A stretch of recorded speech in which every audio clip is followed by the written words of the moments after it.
साथियों नमस्कार।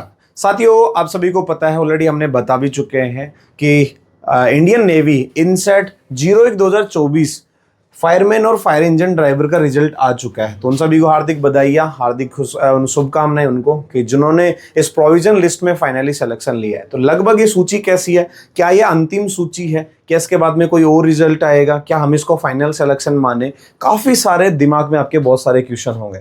आपने ये भी कि ज्वाइनिंग कब मिलेगी, क्योंकि अब खुशी का माहौल, आप चाहते हैं कि जल्द से जल्द आप ज्वाइनिंग मिले आपको, उसके बारे में जानना चाहते हैं। आगे क्या क्या प्रोसीजर होगा ये भी आप जानना चाहते हैं। उसके अलावा क्या हमारा मेडिकल वापस से होगा, उसके बारे में जानना चाहते हैं। डीवी वापस से होगा या होगा तो कैसे कैसे होगा, क्या चीजें होंगी।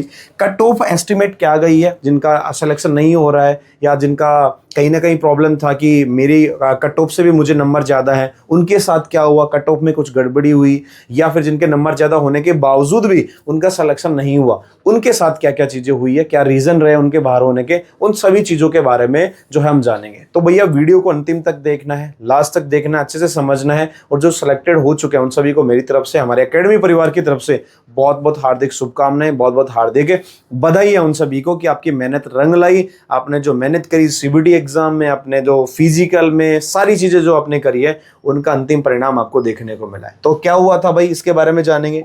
तो कुछ दिन पहले अभी आप सभी के सामने इस तरीके की एक पीडीएफ आती है। हालांकि काफी दिनों से पेंडिंग थी ये चीज कि आखिर रिजल्ट कब आएगा, रिजल्ट कब आएगा। हमने इतना सारा इंतजार किया लेकिन फिर भी ऐसा ही चल रहा था। बीच में कुछ एग्जाम जो थे उन पे कोई क्वेश्चन मार्क लगे थे कि भाई यहाँ पे कुछ गड़बड़ी हुई है, कुछ पेपरों में दिक्कत हुई, उनको बाहर किया गया, कुछ चेंजेस किए गए, बहुत सारी चीजें उठापटक हुई। और उसके बाद फाइनली कुछ दिन पहले जो है ये हमारा एक फाइनल रिजल्ट आया इनसेट 2024 का। ठीक है, इसमें आपको दोनों फायर इंजन ड्राइवर और फायरमैन दोनों की जो लिस्ट है वो दोनों की एक साथ ही यहाँ पे दी गई है। कोई सेपरेट कट ऑफ या सेपरेट पीडीएफ नहीं है, दोनों एक ही पीडीएफ के अंदर है।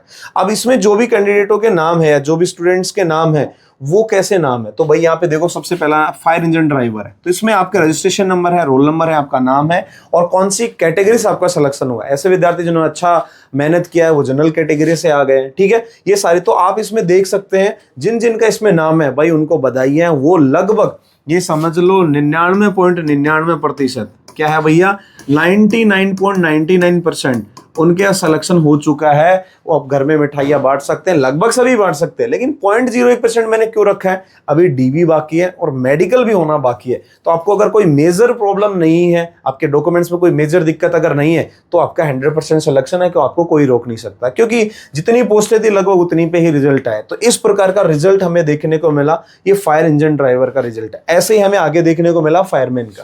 तो टोटल 60 कितनी भैया, 60 जो है उन सीटों पे फाइनली सिलेक्शन ले लिया गया इंजन ड्राइवर का।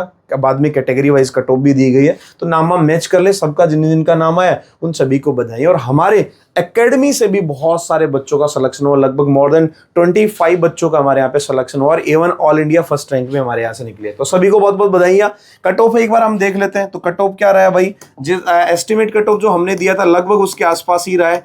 जनरल की 80 रहा है, एससी की 67 रहा है, एसटी की जो है 69 रही है, ओबीसी जो है उसकी 77 है, ईडब्ल्यूएस जो है 75 रही है और एक्स सर्विसमैन जो है उनकी 57 है। हमने पहले ही कहा था 70 to 80 के बीच में जो है ये कट ऑफ जो है वेरी करेगी और लगभग वही हुआ। ठीक है, तो एक अच्छा आंकड़ा दिया और अच्छे आंकड़े से, क्योंकि आप स्टूडेंट जब फीडबैक देते हैं तो उसी के बिहाफ पे हम कट ऑफ तैयार करते हैं। लगभग वही सारी चीजें हमारे यहाँ पे देखने को मिली। उसके बाद में सेकंड जो नाम है वो है फायरमैन का, यानी फायरमैन के जो कैंडिडेट है। और भैया मैंने कहा था अभी आपको, हमने all India 3rd rank, mister Sunny जो है हमारे अकेडमी से जो जनरल कैटेगरी से सिलेक्ट हुआ है, ऑल इंडिया 3rd रैंक इनकी आई है। तो इनको भी बहुत बहुत बधाई, इनकी मेहनत रंग लाई। और ऐसे ही बहुत सारे नाम आपको देखने को मिलेंगे, तो सभी को हमारी तरफ से बहुत बहुत बधाई। आगे देखेंगे क्या क्या होगा। इस प्रकार से पीडीएफ है, जिन जिनका इसमें नाम है उन सभी का सिलेक्शन हो चुका है। कट ऑफ की बात कर लें तो भैया कट ऑफ क्या गई है, इसमें थोड़ी डिफरेंट कट ऑफ रही है। ठीक है, उसके मुकाबले, क्योंकि उसकी सीटें भी कम थी। यहाँ जनरल की 61, एससी की बात करें 48, एसटी की बात करें तो भैया 52 और ओबीसी की बात करें तो मुकाबले से थोड़ा कम ही रही है 58। ईडब्ल्यूएस की बात कर लें हमारी जो है 54, ईएसएम यानी एक्स सर्विसमैन की काफी कम रही है 36 और पीडब्ल्यूबीडीएस की 24 रही है। ठीक है, तो 454 जो पोस्टें थी, जो बढ़ा के करी गई थी 454 पोस्ट, उतने ही कैंडिडेट यानी 1 गुना कैंडिडेट को यहाँ पे पास कर दिया गया है। तो ये सभी विद्यार्थी एक तरीके से फाइनल सिलेक्शन में है। हालांकि ये प्रोविजनल लिस्ट बताई गई है, वो क्यों बताई गई कि डीवी होना बाकी और मेडिकल होना बाकी है, तो दिक्कत अगर आई तो बाहर भी किया जा सकता है। वो मेजर दिक्कत होगी तो, बाकी आपने बेसिक मेडिकल तो हो ही चुका आपका, बाकी कोई मेजर दिक्कत होगी तो आपको बाहर किया जा सकता है। अदरवाइज मिठाइयां बांट दो, आपका सिलेक्शन जो है वो फाइनली हो चुका है। ठीक है, अब देखेंगे भाई आगे क्या क्या होगा, गौर से समझिएगा। थर्ड नंबर जो है इसमें कहा गया है कि जो प्रोविजनल जो लिस्ट है ये हमने सेलेक्ट करी है, इसको आप जो है आपको डॉक्यूमेंट वेरिफिकेशन के लिए और जो बाकी चीजें उसको लिए बुलाया जा रहा है। तो ये मत समझिए कि आपका फाइनल लिस्ट ही है या आपका सिलेक्शन होना तय ही है, ऐसा कुछ नहीं है। इसमें बाकायदा दिया गया है और इन्होंने कहा है कि हमने जिस हिसाब से मार्क्स स्कोर किए हैं सबने, उसी के हिसाब से हमने कट ऑफ बनाई है। ठीक है, कोई भी दिक्कत आती है तो दिल्ली हाई कोर्ट से आपका वो होगा। इसमें एक चीज और कही, एक जो पॉइंट है भैया उसको गौर से समझिएगा।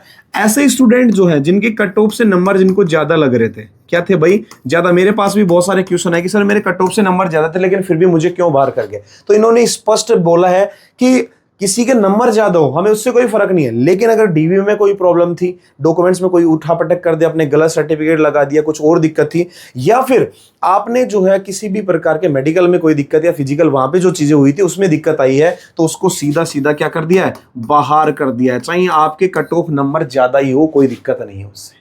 ठीक है, ये वाली चीज है, तो उसकी वजह से बाहर गए। ठीक है, चलो आगे क्या है, ये कह रहे हैं आगे कि जो सिलेक्टेड कैंडिडेट हैं उनके कॉल लेटर भेजे जाएंगे। क्या करे जाएंगे भाई, कॉल लेटर भेजे जाएंगे। कहां पे भेजे जाएंगे, या तो आपकी जो रजिस्टर्ड ईमेल आईडी है उसके ऊपर, या फिर जो आपका पोस्टल एड्रेस जो आपने दिया यानी डाकघर पता जो है उसके ऊपर हम आपको क्या भरेंगे, आपका जो मतलब लेटर भेजेंगे। उसमें आपकी क्या होगी, डेट होगी, दिनांक होगी, कोई भी जो फिक्स डेट है वो दी जाएगी वहां पे। उसके अंदर जो है क्या होगा भाई, डेट दी जाएगी और वहां पे क्या दिया जाएगा, जगह का नाम यानी लोकेशन दिया जाएगा। उस पर्टिकुलर डेट पे आपको जाना है, उस लोकेशन पे आपको जाना है, और वहां जाने के बाद में क्या क्या होगा, देखो भाई यहाँ पे जो है आपका डीवी होगा और उसके बाद में क्या होगा, आपका मेडिकल भी होगा। डीवी और मेडिकल जो है दोनों, डीवी तो भाई बहुत हार्ड होगा, ये मैं आपको बता देता हूं।